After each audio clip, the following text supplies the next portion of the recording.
Good afternoon to you all. Today we shall be discussing on mathematical induction. Now, let's consider the relationship below. If you look at this first one here, 1 plus 2 plus 3 up to this, we are told that if you add 1 to 2 to 3 to n, the answer will be equal to n into n plus 1 divided by 2. And if you look at the second one too, if you look at it, 1 squared plus 2 squared plus 3 squared up to n squared, we are told that everything, if you add it together like that, it will be equal to n into n plus 1 into 2n plus 1 over 6. And likewise the third one.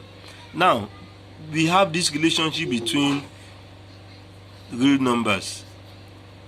Now, how do we now check whether what you have written here is true or not? Whether the first relationship is true. We do this using what we call mathematical induction, or we call it principle of mathematical induction. Now, how do we go about it? Let's move to the principle. The principle of mathematical induction. The first one, we first consider for n equal to 1 to be true. What does this thing mean? This thing means that when n is equal to 1, will this relationship be true? You know that we have left hand side and we have right hand side there. That is, when n is equal to 1, will this relationship be true?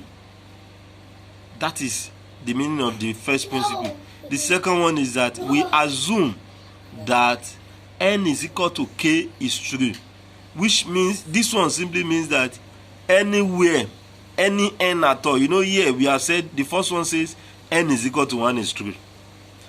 The second one, n is equal to k is true, means that even n is 3, n is 4, n is 5, n is anything, that is the meaning of assume that n is equal to k is true. For n is equal to 1 is true means that we want to test, we want to show whether, or we want to verify whether n is equal to 1 is true. Assume that n is equal to k is true means that we have already finalized that n is equal to k is what? Is true. And the third one, for n is equal to k plus 1 to be true. That is, we want to test whether n is equal to k plus 1 is what? Is true. Now, how do we go about this? Let us consider the following examples. Now, the first example, prove by mathematical induction that 1 square plus 2 square up to n square equal to n into n plus 1 over 2n plus 1 over 6. Now, how do we solve this? We first consider the first statement I wrote the other time.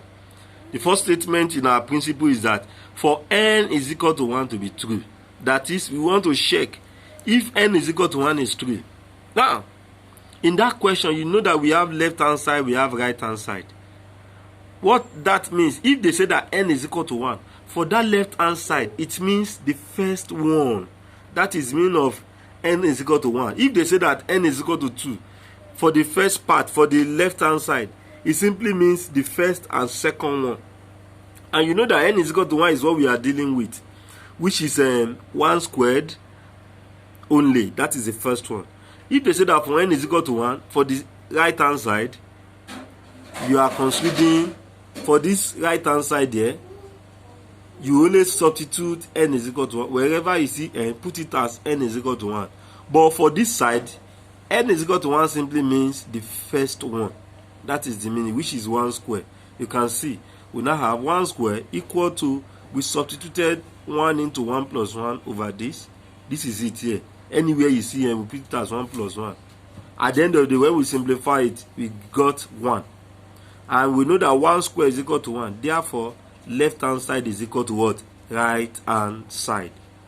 So, we have verified that n is equal to 1 is what? Is true. Now, we now consider the second principle there. So, for the second case, you know what we wrote there is assume that n is equal to k is true. What do? We just need to rewrite out our question. Then anywhere you see n there, just substitute it to k. So as you can see that we have written the question out. Can you see? This is the question. We have written everything out. But where n is here, we put it as k. You can see the k. N has turned to k. K plus 1, 2k plus 1. That is just it. We are through with the second one. We now move to the third one. Now, for the third one, you know what we have there is what? For n is equal to k plus 1 to be true. Which means we want to test whether k plus 1 will be true. Our aim is just to show that left hand side is equal to the right hand side. Now, for this third case, anytime we get to this third case, we first need to rewrite this second case out. That is 1 square plus 2 square plus 3 up to k square. We first write it out. After we have written it out, we now put anywhere you see k, we now turn it to k plus 1 as follow. So as you can see, we have written everything out. For this n is equal to k plus 1, we wrote out everything in this place from 1 square to k square. That's the first step. The second step, you know, we are putting n is equal to k plus 1. Instead of this k, I will now write what? K plus 1 square. It will be equal to, this k has turned to k plus 1. This k plus 1 has turned to k plus 1 plus 1 because we are turning k to k plus 1 now. Here we wrote 2k. It has turned to 2 into k plus 1. Then plus this 1 over 6. Now, you observe that from 1 square to k square, we have it in equation 1. Anytime you now get to this place, you substitute this one here. Because 1 square plus 2 square up to k square, this is it here. We have everything here. Then we have substituted it. This is it. So instead of this 1 square to k square, we have written it as what? K into k plus 1, 2k plus 1 over 6, plus our k plus 1 square equal to, can you see it now? Equal to this. We simplify this. This will be k plus 2. And this one will be what? K, 2k plus 2 plus 1. That gives me 3. From this place now, there's nothing concern us about this right hand side again. We only need to simplify this one. You don't need this side again. Our aim is now to simplify this and make sure that it's equal to what is here. If it's equal to what is here, then we are done with our proof. Now, let's simplify as follows. Now, simplifying now, you can see we got k plus 1. You observe that I told you there's nothing concerned on this right hand side again. But this side, you observe that k plus 1 is common. I have brought it out here.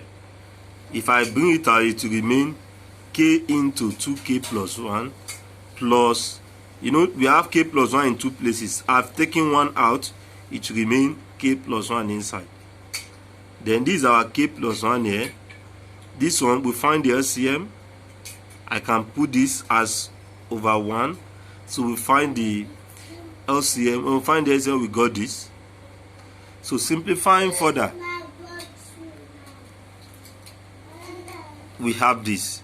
When we found the LCM. So that will now become 2k squared plus 6k plus k is 7k plus 6k. So this one will now lead to factorization. The only thing we need in this topic is factorization, how to factorize. So this is factorization. So after factorizing this one here, we got k plus 2, 2k plus 3 over 6. You will now see that it's the same thing as this one here. K plus 1, k plus 2, 2k plus 3 over 6. So in that case, I cannot conclude that left hand side is equal to right hand side. Hence, it is true for k plus 1 and for all n in natural number. This thing means n belongs to natural number. So in this case, we have proved the relationship. What relationship? this relationship. We have proved it by mathematical induction. Let's consider another example.